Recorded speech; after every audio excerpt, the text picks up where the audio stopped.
Hey, welcome to this episode of Talk Shit. I'm your host, Dave Wishnowski. This episode is going to be a very cool one because we have Zeron, who has been one of the biggest supporters and helpful people in the Pro Wrestling X community. And the reason we are talking with him today is because, well, I'm learning a lot about how badly I screwed up communicating the reasons and the benefits for all the recent changes we made to Pro Wrestling X with how much we charge for it and a Patreon and all that stuff. And it turns out that despite all the positive feedback we got for those changes, I did a poor job in explaining exactly how it was a good idea, and I ended up regrettably pissing off and confusing a lot of our longtime supporters. I left them feeling screwed, betrayed, and all sorts of nasty things. So this week I invited Zeron on because he's the guy that started the Pro Wrestling X Discord server and was very vocal that he thought that the recent things we did were a bad idea. And it wasn't until I had a brief conversation with him I learned that I did not give all the information correctly, and I should have, and I've learned a lot, and I invited Zeron on to ask me some of the hardest, toughest questions that the Pro Wrestling X community had for me. So if you ever wanted to have me in the hot seat and hear me grilled with a whole bunch of crazy hard questions, and listen to me squirm, trying to answer them as best and honestly as I can. I think it turned out great. So thanks again for joining us. Let's get to it with this episode of Talk Shit. So, Zeron, welcome so much to the special emergency edition of the Talk Shit podcast. Thank you so much for being here. Thank you for having me. Well, the first thing I would like to do, I know I gave a brief introduction already, but the number one thing I want to do, we've already discussed this privately, but publicly on this podcast, I need to, want to, should, and have to make the most heartfelt, sincerest apology to you because you helped me learn something and educated my dumbass recently. And one of those things is you were the supporter who initially set up our Pro Wrestling X Discord channel. And you did this a while back when we were updating everything fast and furious, and there's lots of fun stuff to talk about.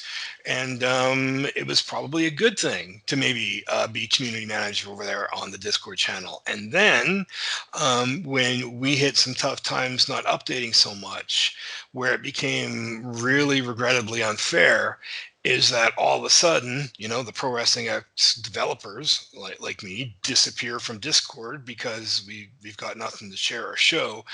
Meanwhile, you're still there, dutifully taking all of these questions and all of this heat from the Discord community, when you should never, ever have been put in that position. I should have at least manned up and had the balls to come over there more often and take my own heat, as it were. So from the crew and I, we really, really do want to apologize for ever putting you in that position to have to be the Discord face of all the disappointing news for Pro Wrestling X. So, from me to you, I apologize, and I hope you can find it in your Portuguese heart to forgive us. Hey, we all make mistakes, so it's all fine. When we know that we screwed up on something, it's always good to listen to other people, and I think it's quite important when there's always two major sides in the gaming industry. There are the fans or customers, and then the developers and our publishers, if they are not self-published. Um, I already had a good idea of how things work backstage, but now that I have been with Running with Scissors from the Postal series, great working environment, by the way. Those guys have been really nice to me. That's Uh, awesome.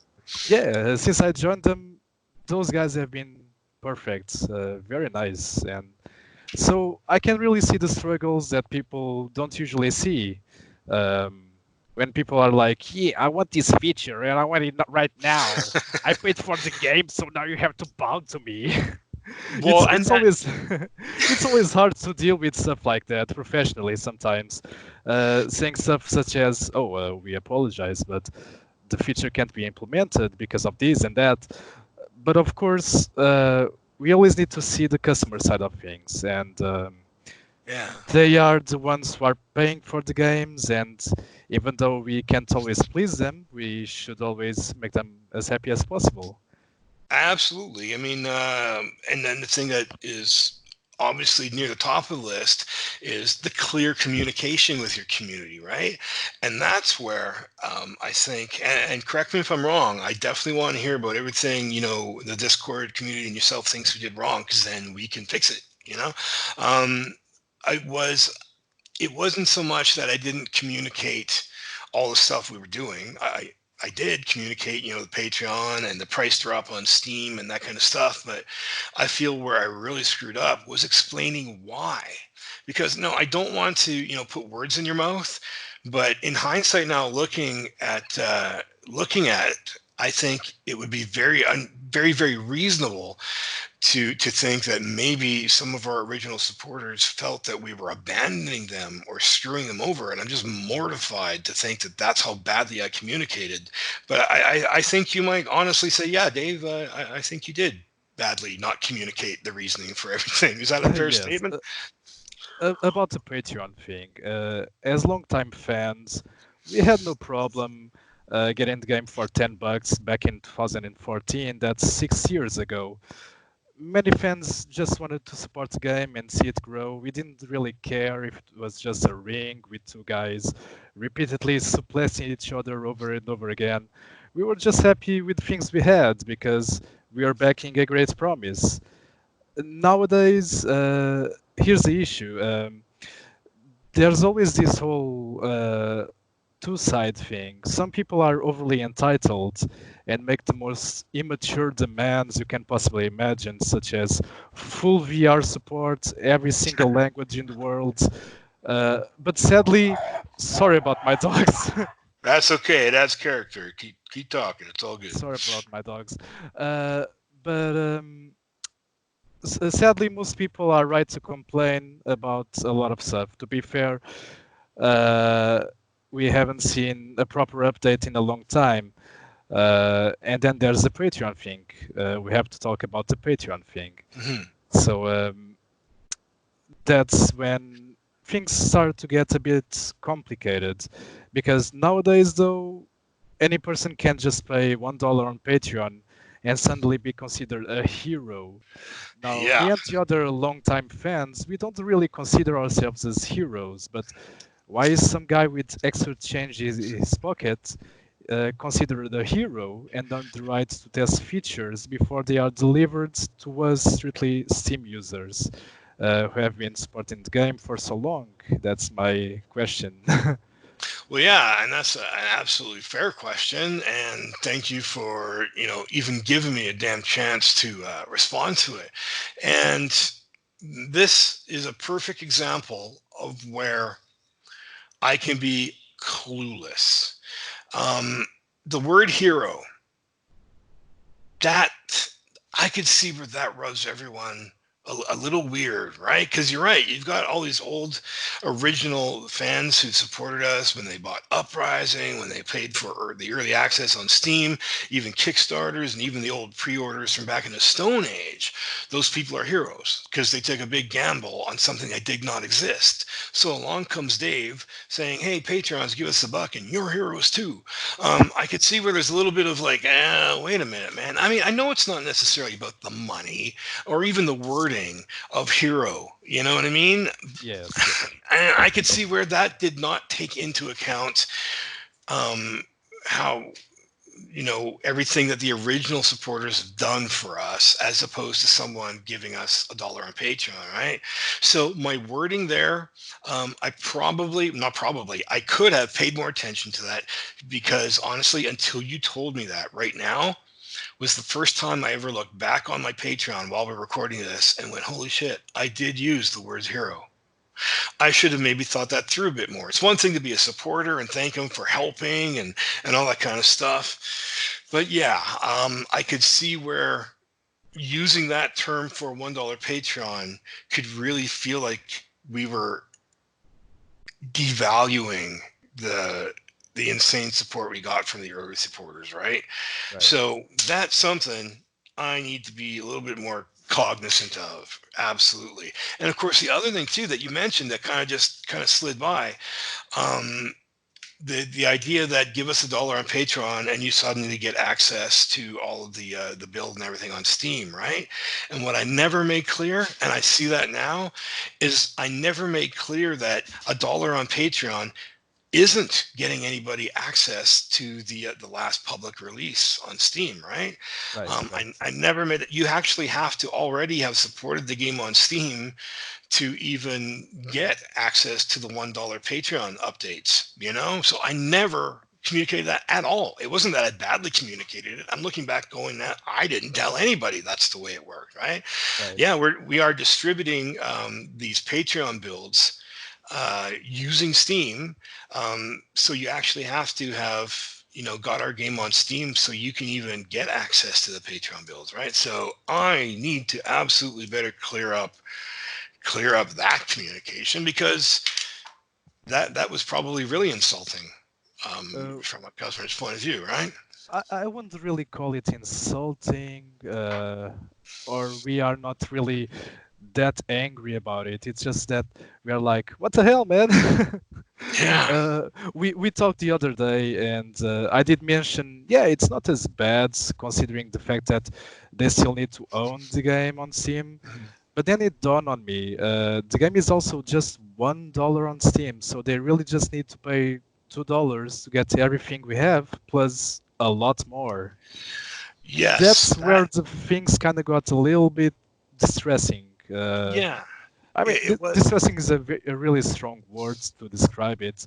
Uh, we just got a bit, I don't know, confused with the whole thing, Well, and it is confusing. It's confusing for us. Like the crew and I spent a great deal of time even working out how we were going to do this and why. And we'll definitely get to why more, right?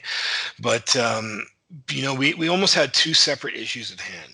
On one issue, we had the pricing on Steam. Right, it had been like $9.99 on launch day, like a few years back, and we had experimented with different pricing during the Steam sales, right? right, And we noticed ironically that the deeper we discounted the game, I guess it's not really ironic, but the more new supporters signed up to play it, right? I guess that makes sense. Obviously, the cheaper it is, the more people sign up, right? But we know at first I think we discounted the game $20 or 20% one sale, and then we got brave and did 50, and then a few months back, I think it was the Halloween sale, we dropped it down to 99 cents just for the Halloween sale, right? I think And it was for Halloween. Yes, I think so. yeah, Yeah. so we're looking at this going, okay, for the last year, we haven't been able to update the game because our two main development crew members, our lead programmer, our lead artist, working crazy full-time jobs in the game industry, right?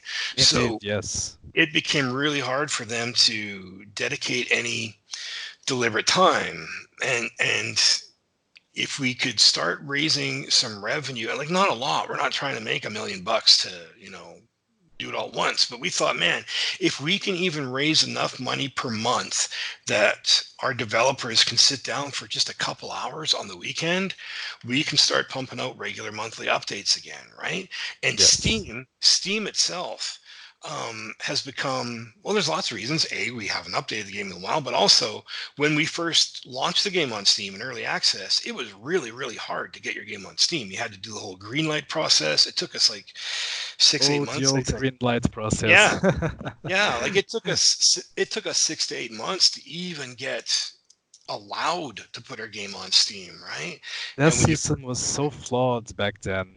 Oh, I know. And when you first get your game on Steam back in the days, you get a nice influx. We were making thousands of dollars at first, right? And Steam and crew was getting paid, and we were all staying home and neglecting our day jobs and updating a lot, right? But since Steam has become so flooded, I mean, Steam went from a platform where you had to beg to get your game on it, it went to a platform where give us $100, we'll put your game on Steam.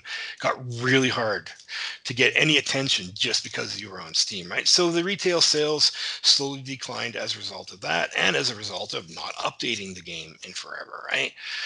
So dropping the game's price down drastically wasn't wasn't about abandoning it or trying to insult people who paid full price, because we honestly felt like we launched it at full price, a few years ago.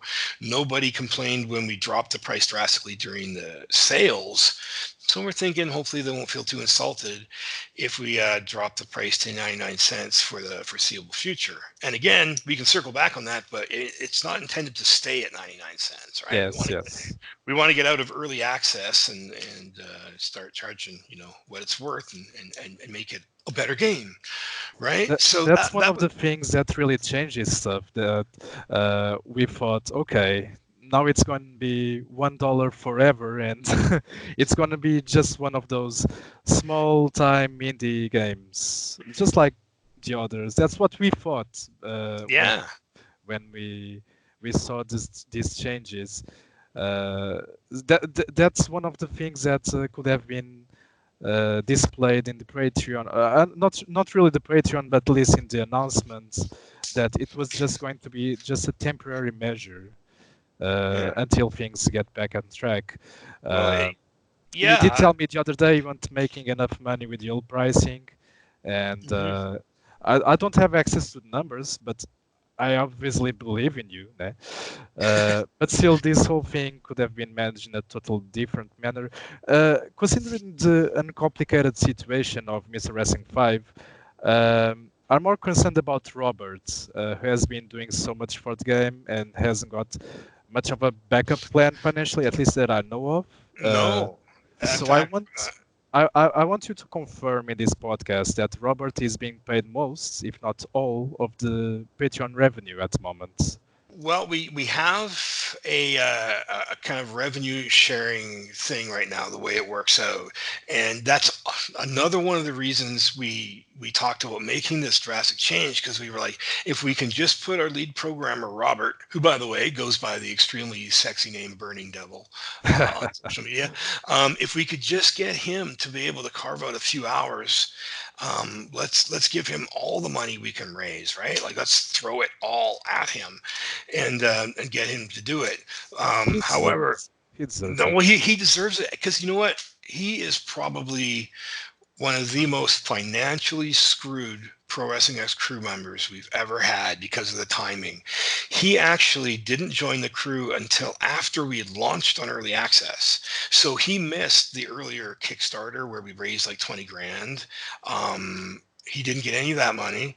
And then he missed the early access launch where he could have got paid pretty handsomely, right? He didn't join the project until Steam revenue had almost completely dropped off, right? So he's never been able to participate in any of those nice little paydays we had, which is so unfair, because it would be hard to argue that he didn't save Pro Wrestling X, especially from a programming perspective, right? Right. Um, in terms of keeping the project alive, it wasn't me. I write newsletters. Like I'm not I'm not making the game, right? And our artist Cola, all the amazing art and animations he had been developing, they're useless without a programmer to put them in the game, right? Right. So Mr. Burning Devil coming aboard when he did, all those updates he started seeing to roll out on Steam, where we went from a two-player brainbuster simulator to all of a sudden there's more characters, an audience, more venues, moves, create a wrestler, scaffold match, ring editor, all that stuff that has been added to Pro Wrestling X since the early access release has been coded by one guy. Just Mr. Burning Devil has done all that in his spare time. So when we look at, like, my God, look how much he's actually built and coded. If we could just get him to work, even part time, we can start there and build it. We could start gaining momentum again, right? And that's why we made the decision initially to drop, the price to 99 cents. But we actually felt even more motivated to hurry up and do it when the virus situation hit, the coronavirus, and all of a sudden we were like, feeling useless. We're like, here we are. People are like losing their jobs or suffering. They're staying at home all day gaming. Um, we're not making any money anyway, so why don't we just give the frickin' game away? Let's just give the game away, make people happy, and then maybe they'll throw us $1 on Patreon to help support updates. And it was a big gamble, and we didn't know if it'd work or not. But at that point, we had nothing to lose. We hadn't updated the public version of Pro Wrestling X for well over a year, and we hadn't updated the Bleeding Edge version for almost as long, right? And I should probably clear up the difference between public and Bleeding Edge version. But all of these decisions were made to get Robert up and working again. And to his credit, even though he would definitely use it and should get it, he has refused to take more than his equal share. We split it, at least right now, we split it equally amongst the 3 crew members, and it's kind of like the old Van Halen thing where I don't know if anybody's old enough to remember the band Van Halen, Yes. but I'm even though, 37, but I know it. yeah, every member of that band split all of their songwriting revenue equally, even though 2 of them didn't write anything, and they thought that would it would keep peace and respect among the team and not foster any resentment because this guy's getting twice as much as this guy or something, and we're all critical to getting things done. So for the time being, everybody splits it just 3 ways. It used to be split 5 ways. We used to split the revenue 5 ways among 4 crew members, and then 1 share of the pie was set aside for just paying bills and costs, Yes. and that kind of Yes. stuff. But now, what we're doing is, because it's my job to manage the bills and costs, I figure it's fair if we just split 3 ways and incidental costs come out of my pocket. That way, I'm probably a bit more careful on how I spend shit, right? So that's the way we're doing it now. In the future, we're gonna have to relook at things like when the project starts gaining so much momentum that the guys can't keep up, and we have to start talk about bringing aboard more crew members, which we have. Obviously, we're going to have to make some changes to how the revenue is handled, right? But right now, it's 3-way split down the middle. It's not that easy. I can understand that. And sometimes demands can be insane. Like, I've literally seen a guy demanding some small-time indie devs to add VR support to a 2D side-scrolling game. Can you imagine? Yeah, I Some can. people can be very demanding, but I, what I I've seen rate. with Pro Wrestling X is that you guys want to add as much things as you can that people want to see. I remember back then when I said, "Oh, I see all these spots you can climb onto. What if we are able to climb on the stage and jump out of it?" And you guys added that. You guys actually added that, and It's it's fun. impressive, really. It, You only see that in one game, I think, in SmackDown Shut Your Mouth, I think. You can climb on the fist. yeah, It's insane. And uh, having an indie game doing all these things, weapons with physics, taking weapons out from the crowds, unique stuff such as scaffold matches. That's what really makes the game unique. And I see that game developers and publishers usually try to care more for their customers. Companies like CD Projekt Red and Running with Scissors are perfect examples. I've been a huge fan of Running with Scissors before I mm, became their new QA manager and community manager. Uh, I always thought those guys cared about their community, which is something I see with the Pro Wrestling X developers, is that sometimes you try as hard as you can to add something that you think, okay, these guys will like this. Uh, and when I actually got access to their dev chat rooms on Running with Caesars, I was further impressed just how much they cared about their customers. I see them discussing ways to improve communication between them and the fans, discussing ideas that people want based on their feedback. It's really a pleasant sight. I love working with them because they are real, transparent with their fans. They truly want to please everyone if they can. They've worked on updates for the same game for more than a decade. That's Postal 2 for those who are wondering. And yeah, I really think it's the same deal here. You guys want to do something for the fans, more so than for money or whatever reason. That's something that I truly appreciate it here. And the fact that you're taking this opportunity to have a podcast with me, uh, despite expressing all these negative things, you want to listen and try to make amends, change stuff around if needed. And that's something that needs to be more appreciated. Um, if you don't mind, I have some questions from the community. If you want to answer them. I would love to answer them. Just one point I want to make Yes, absolutely. before we head to the roasting of Pro Wrestling X questions. Um, you brought up a couple quick points that I definitely want to go over because it really shows how important getting the fan feedback is.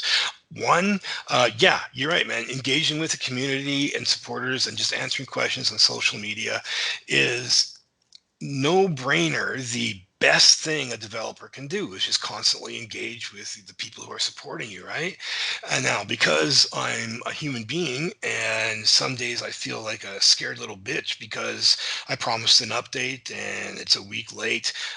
Some days it's hard to, like, boot up the Steam chat rooms and shit and like peer through my eyes and go, oh my God, we're going to get killed because I broke a release date or something. But then it becomes a spiral. It's like, okay, I haven't answered Steam questions for a week.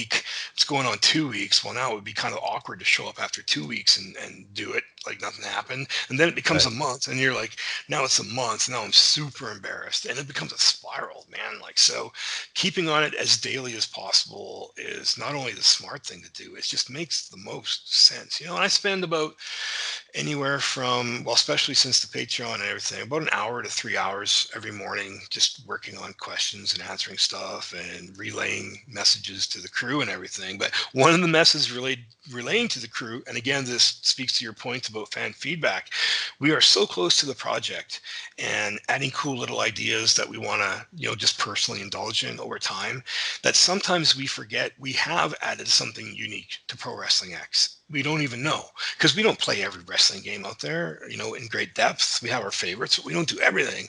So I was blown away when people downloaded our latest Patreon build last week with the weapons and everything. And people were like, my God, I can't believe you can smash light tubes and weapons and the pieces stay on the ground and they Yeah, still I like like that. and they still fly away when you body slam somebody on broken pieces. I'm like, well, yeah, that wasn't hard to do, and surely it's been done before. And people are like, yeah, no, man, pretty sure you can't pull out this much carnage and weapons in a wrestling game anywhere else and have everything stay there broken with real-time physics. So it's kind of funny sometimes we're so bad at communicating, we don't even know when we do something right. you know? So it's Yeah, cool.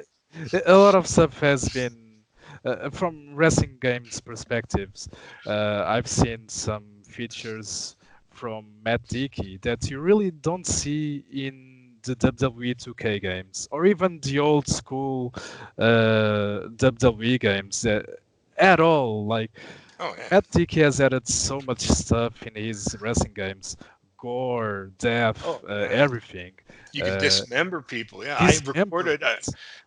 I recorded It a podcast with Matt a few weeks ago, and that's going to be the next podcast released. Just editing it, the one I did with Matt. He's awesome. He's definitely an example of someone that took a lot of criticism and outright hate and everything, and just went, fuck you, rose about it, did his thing, and he's doing good. So that's going to be a great podcast to listen to. I would. Here's the thing about Matt.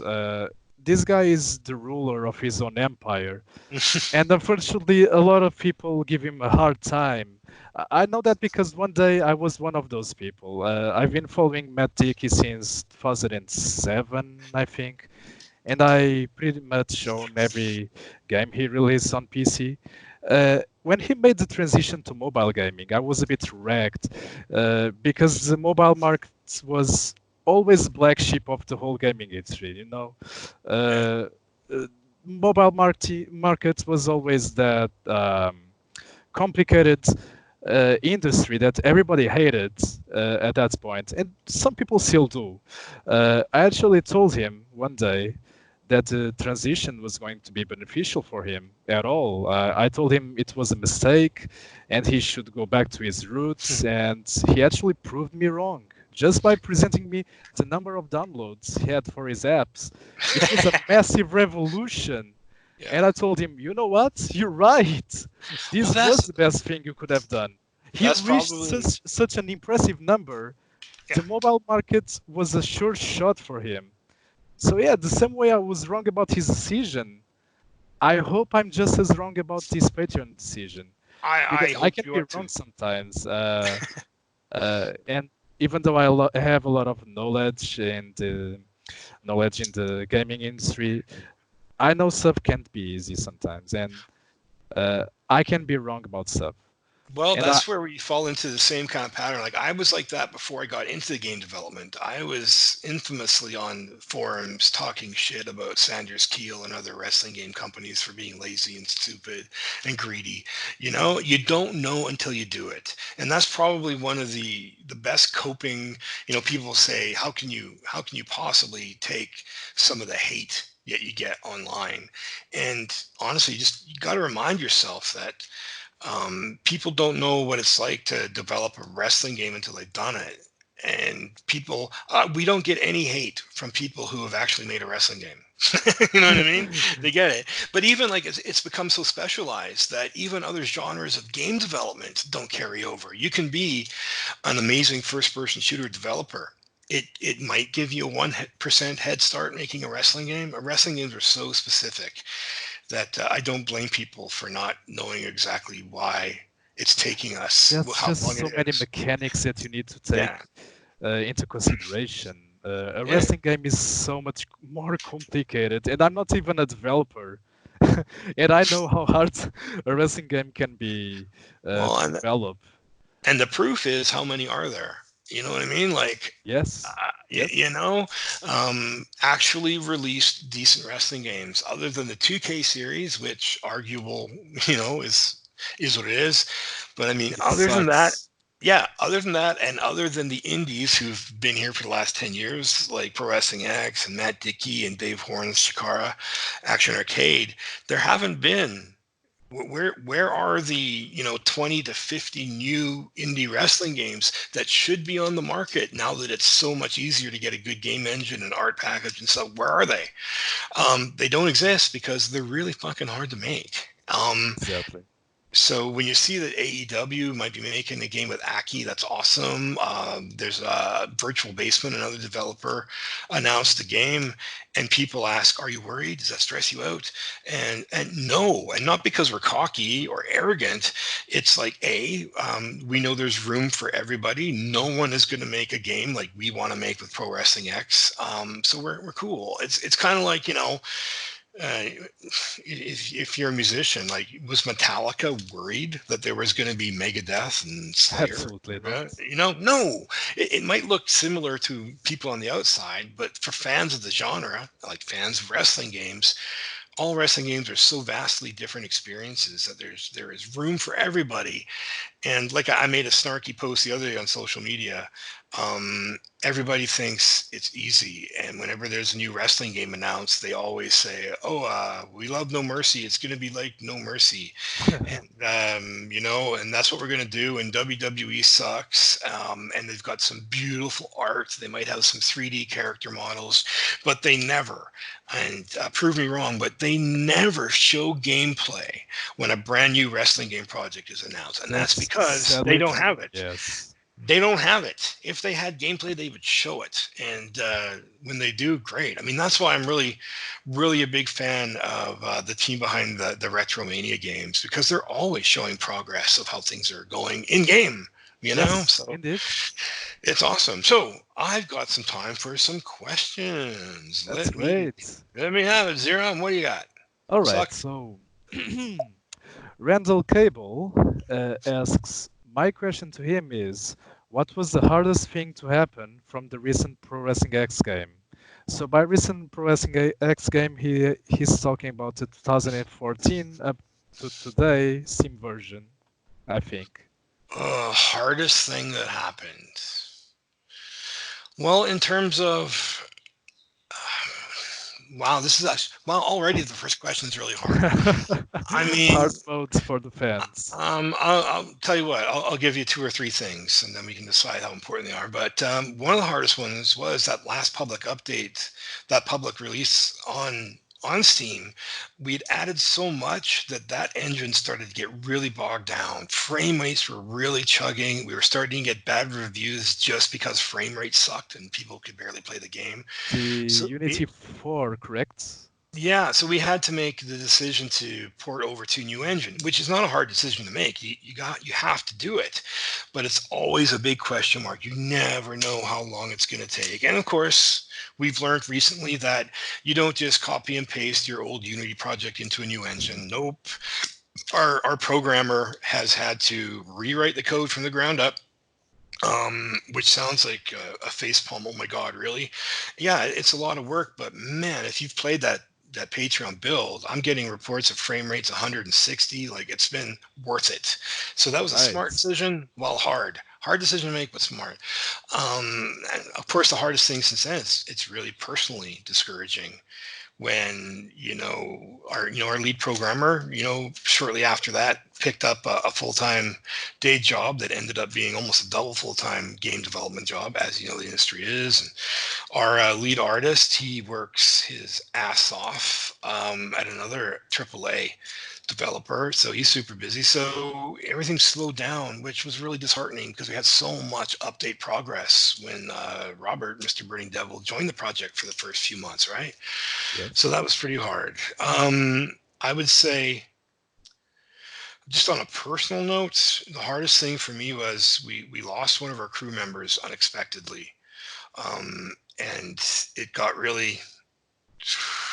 I made some. If you think I made terrible mistakes communicating with the community, I made some really terrible mistakes with this crew member. I don't even know if I want to, say who or why, because he's not here to really defend himself or anything. And he's a freelancer, so I definitely don't want to say anything that might come back to any of his other clients or anything, because he didn't really fuck up. I initially was the one who really fucked up. So him quitting the project was like, your wife leaving you. It really, Yes, yeah. it, it I it's sucks. complicated, especially when we're talking about a situation in which nobody wins, really. Uh, Yeah, yeah, exactly. I mean, in hindsight, learned some things after the fact that made me realize, okay, he probably made the right call by leaving the project, So I haven't talked to him in probably over a year because he's got some ugliness to process between us. Um, and neither one of us is in a hurry. it's it's quite it's quite funny actually, because one of the questions I have next is about that specific member All right, lay it of on me. the crew. I'm not sure if you can answer this. Just you can tell me that you can't. That's fine. I understand it. Well, let's hear the Uh, question. this one is from Lord too. What happened to the days leading up to his name departure from the team? Um, well, I mean, it's okay to name. I mean, everybody knows Eric was our web nerd, right? Yes, I'm Eric the sure web, Eric Eric the the web web nerd, dev. and he opened our Twitch channel. He took over. Well, he didn't open it, but he took over doing the Twitch gong shows and stuff, and really made it kind of his thing. And he was the face of like the live streaming and everything. The fans, right? And did a fantastic, awesome job doing it. I thought he was killing it, right? But again, he's not here to defend himself. So I will say that it became apparent as I was making some more, uh, I don't know what you want to call it, just some decisions about how Pro Wrestling X should progress in my mind, like what we should do in terms of, just the what's the word I'm looking for? Like the themes and the visuals and the whole look and feel and, for lack of a better word, attitude of Pro Wrestling X, that he frankly wasn't comfortable with, and it really just it kind of came to a bubble. I made a few posts on social media that really he did not agree with the way I did it and or what I posted. And then it snowballed. Unfortunately, it got ugly from there. Where then It was a I bit of a conflict between two people.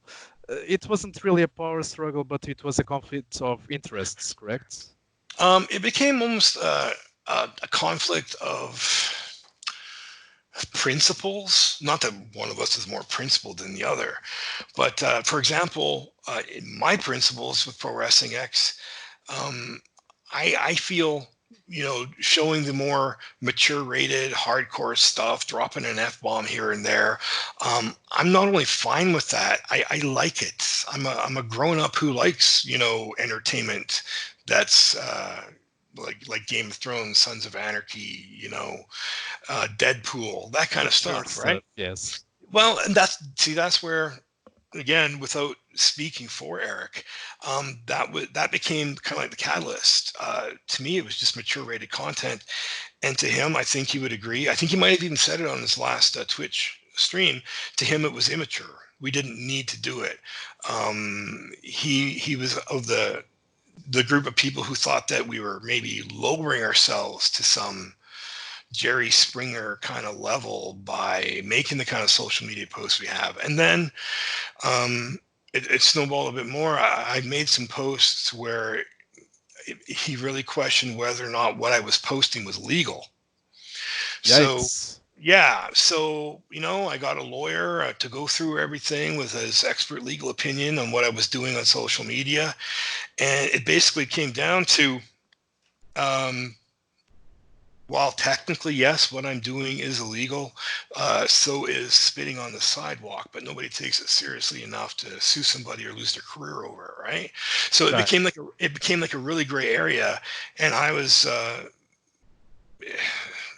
He never gave me an ultimatum. I don't want it to make it sound like he was being a tyrant or something, but a few times I just went ahead and did what I felt was right and what I wanted to do, and he was very much um, in disagreement. So then, he sent me. I remember the email, man. It sucked. Where he said he's got to walk away from the project. He's got to leave it. He's just. I don't believe he felt valued or respected because it might have looked like I had changed and gone rogue and did all these things that were against his values and I, vision for the I think project. So both parties were quite respectful towards each other. I think Eric left on the best terms he could, and you let him live on the best terms you could. So well, really, it really dawned on just disagreements and a little bit of personal stuff. But what we as fans could take from all of it was that you guys, well, you had a disagreement and you went your separate ways respectfully. Uh, that's what we took from it. yeah, I would say is that at least publicly and honestly between us privately for the most part. Yeah, there was some definitely heated exchanges where lack of respect was definitely one of the topics, but for the most part, we really tried to work things out. We had spent months trying to work things out because, and this is probably the number one lesson I think Eric and I would both want people doing this to know is figure out the money shit before you have to. you know um so that's kind of where everything like completely gut punched me is Eric had been helping us out for the longest time, since the early days of the project, and he did a job. He created the logo. That was one of the first $1,000 checks I think I'd ever written. Was I paid $1,000 for a logo, right? And then as the project progressed over the years, money was sparse a lot of the times. Eric didn't get paid for what he did, right?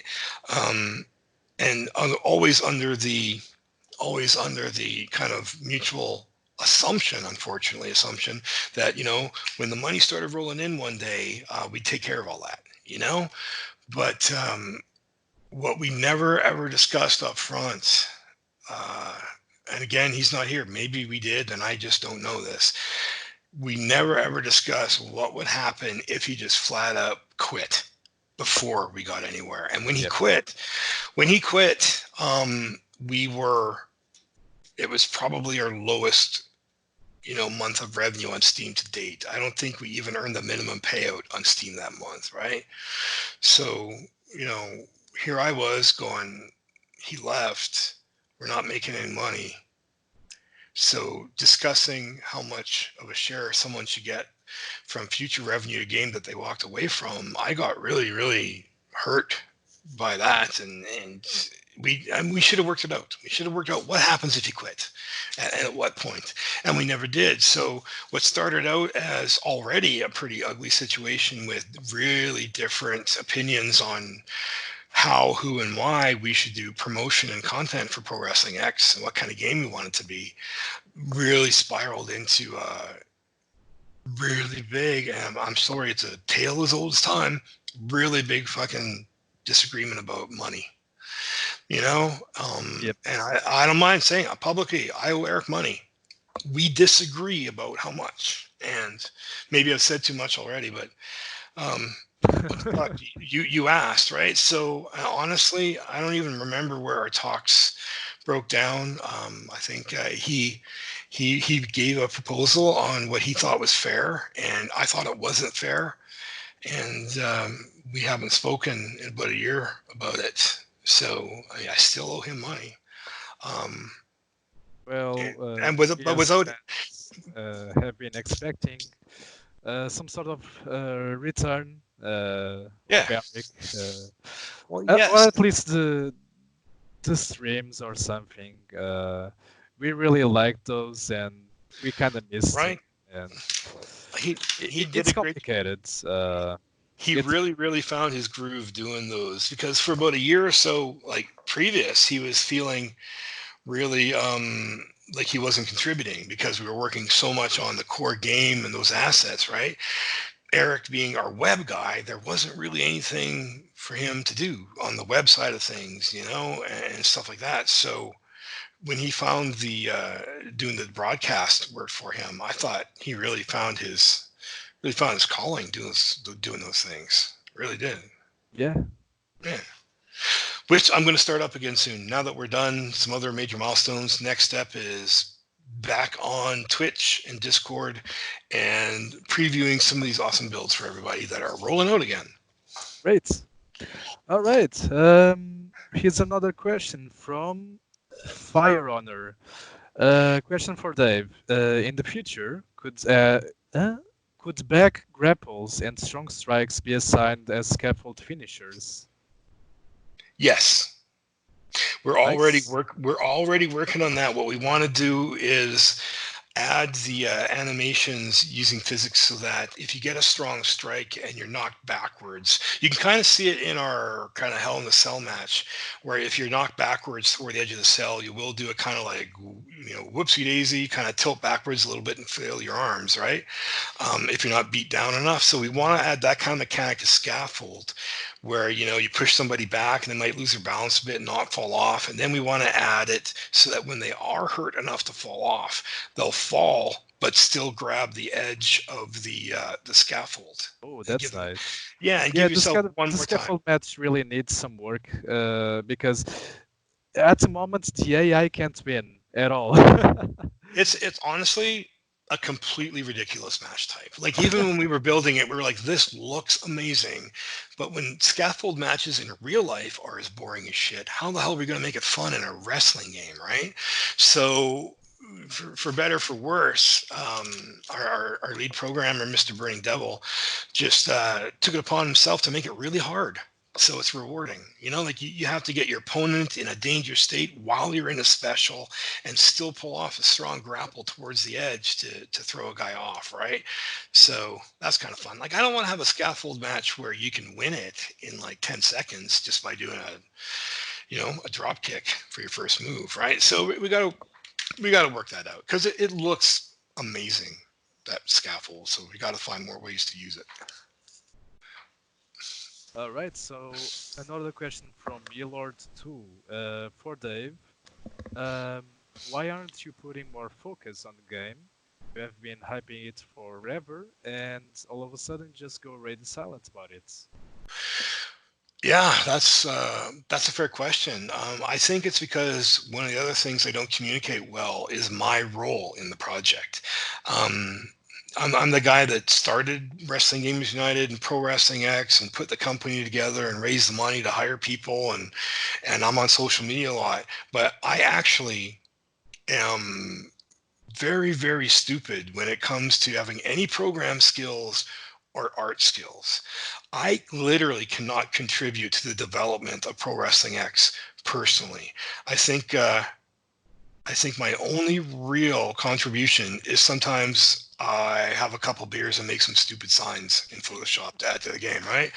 So Innovation, right? yeah. So, when our programmer, can't do anything for a couple months, or our lead artist is swamped at work and can't do anything, I literally can't do anything to jump in there. I mean, some people have argued, oh, well, if they're not available, you should hire someone else. And I'm like, you know what? You don't do that. Like this crew right now is the tightest, most efficient crew we've ever had if we're able to all put in time, right? And just because someone might have a life or career thing go on where they can't contribute to Pro Wrestling X for days, weeks, or even months, I would never replace them. I would rather not add to the game for a while than bring in someone else temporarily. Like when we add members to this crew now, it's almost impossible to join the Pro Wrestling X crew. Um, because we really these days kind of vet who we work with, right? Um, so my job then is to come up with ways that I can get these guys working. So when you say why don't you focus on it, that's what I've been doing with strategizing the Steam price drop and the Patreon and those terribly edited pitch videos you see on Patreon and Steam. I'm to blame for those. They're awful. Our lead programmer could make them so much better, but his time is best spent on core game development, right? So, Right, right. so that's pretty much why. When those guys aren't physically able to contribute, we're kind of stuck. So, yeah, Not easy. yeah, All right, got two more questions. Another one from Fire Honor.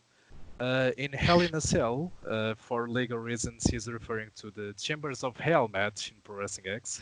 yeah. uh, when you break through a panel of the roof, it gets way smaller. Uh, will that be fixed when the engine upgrade is done? That is a known issue. That's kind of funny. One of our crew pointed that out to us. We That didn't was even me. know. That was you. And Yeah. we're like, what the hell? What the hell's going on? It We was never so even noticed. weird, but Yeah. it made sense at the moment because the ring is just so small Mhm. for all those panels. So when Yeah. you saw that panel, it made sense. But imagine if you saw those huge panels falling down from the sky and there's no Right. space there. But but, Yeah. but yeah, it does make sense, but still, it's something that a lot of people want fixed, Well, including. that's we have to fix it because coming down the pipeline, some of the next match types we want to add when we're ready to add more match types is we want to do the double ring war games match with the cage over both rings, right? Nice. So that's gonna, but that you would think, oh, that's easy. You guys already have a cage, you already have a ring, put them together, boom. It's not. There's so much technical difficulty with having those two rings next to each other, um, to make sure that it's not a completely valley of glitch in between those two rings. We have to work out some more animations for transitions, and also the cage that we put around it. It's a different physical structure every time we do a variation of the cage, so that's going to take some time working out. And also, we want to do that old school WCW triple cage, which a whole new batch of problems. Although that one's actually that match type is actually farther along than the double ring match type. Believe it or not, it's got less technical hurdles than the double ring. It's weird. For real? Yeah. Less technical hurdles. Well, yeah, because if you think about it, it's just one ring inside the cell, which we've already figured out. Of course, we could polish it and make it better, but we figured it out. And you've got two more smaller cages on top. We've already got the mechanics to climb all around that thing and throw people off and and all that kind of fun stuff. So Oh, that should be so fun. I'm hoping there's some challenges there with like we want to actually be able to um, have like multiplayer ready at the same time we do the triple cage, both like local and online multiplayer, Oh, because we were thinking that triple cage would be perfect for online battle royale. You know, like how else are you going to keep like that many people on screen doing something without just like all being a clusterfuck in the middle of the ring? Giving them that much space with the three cages would be perfect for a battle royale mode. You know, be awesome. But you got to work out the camera angles and stuff. You got to be able to keep all the action on the screen if it's going to be multiplayer with that many characters, right? So, yeah. yep. How will that work? Should it be No Mercy style of camera, split screen maybe? Well, my professional, educated answer to that question would be we have no fucking idea how that's because we haven't played around with it enough yet. We're gonna have to do some tire kicking on that one to make it work, and there's just so much more important core development to do with this engine port that It's a we challenge. It's a it's a challenge proper of challenge. time. Yeah. You want to do the fun stuff. You want to add all the cool new stuff, but you got to fix the current stuff. You know, so yeah, it's in the It's all pipeline. easy on paper. It's hard to make it a game.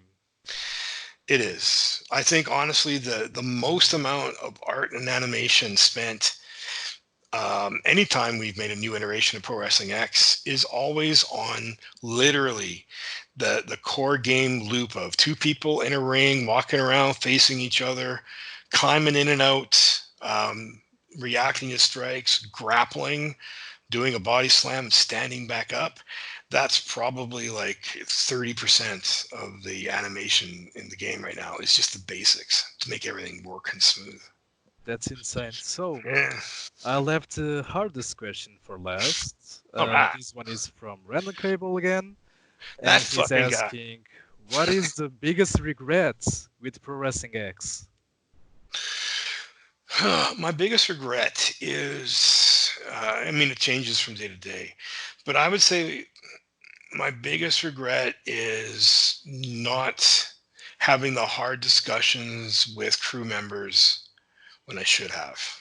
Letting things go on too long and then the problems just steamroll, you know, and get bigger and bigger. So I think my biggest regret is just not doing a good enough job as the guy, running the project, having hard discussions because I hate conflict. I hate it.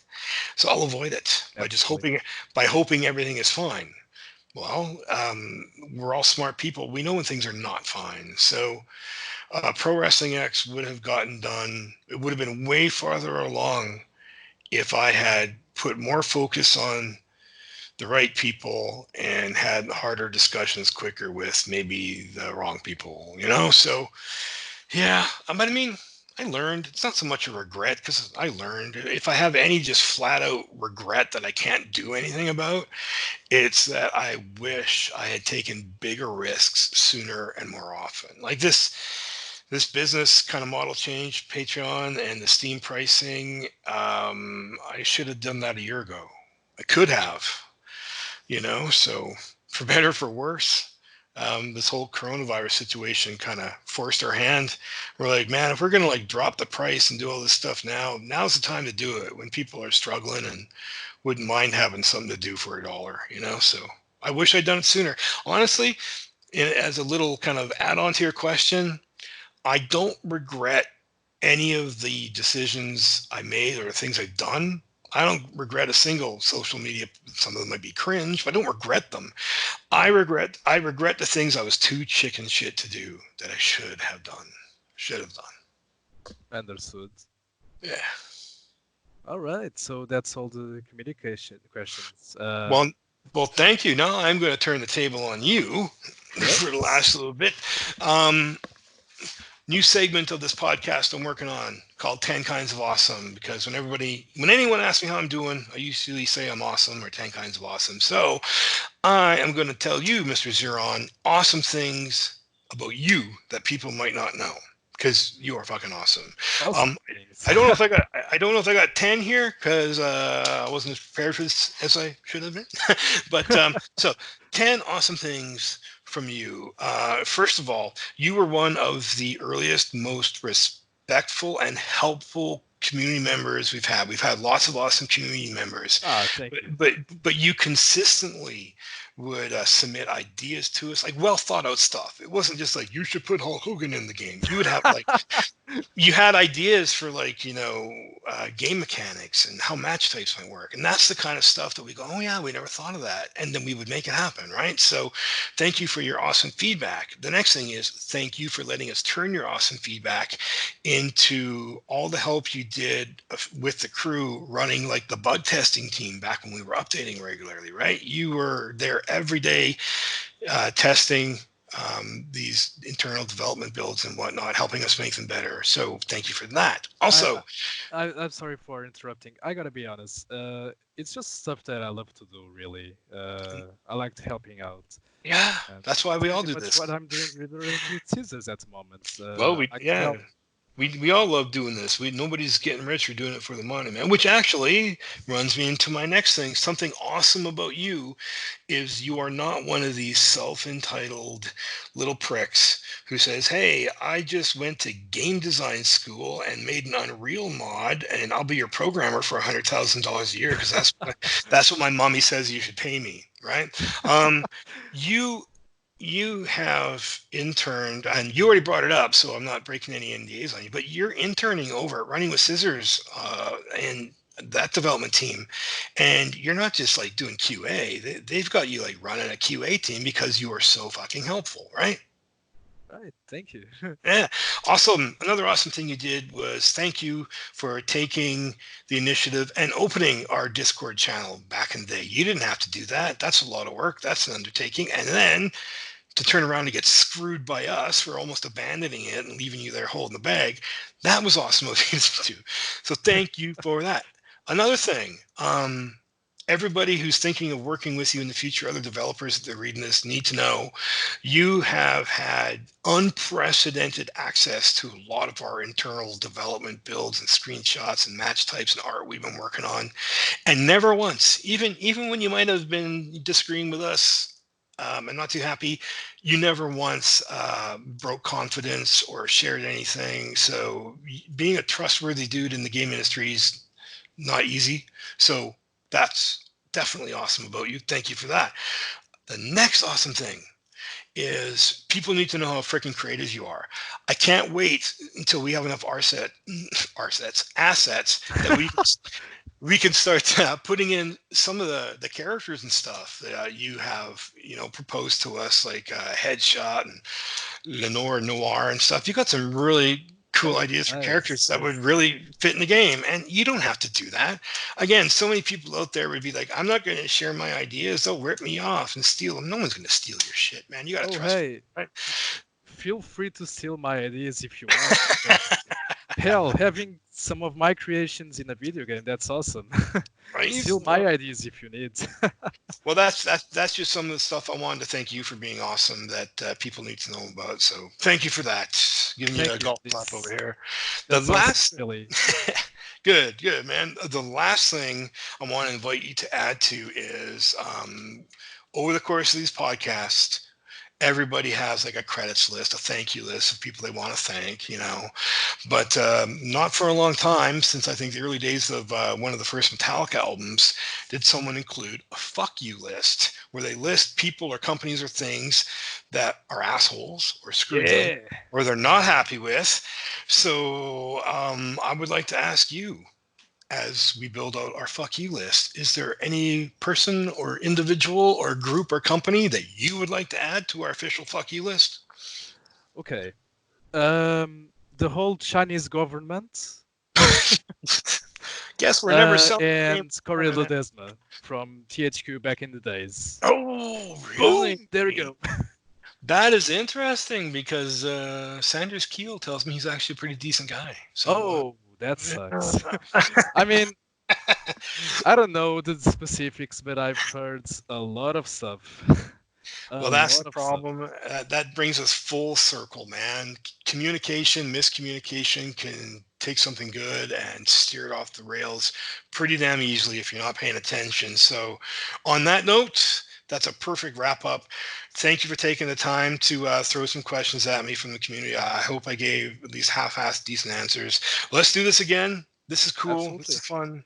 Um, Hearing from people in the community with feedback is what helps us make this game and everything about it better. So, thank you very much, Zeron. I hope you have a lovely rest of your day. Stay safe wherever you are, and Thank you, I'm Dave. looking forward to doing more stuff with you as soon as possible. Thank you very much, sir, for being on Talk Shit. Cheers.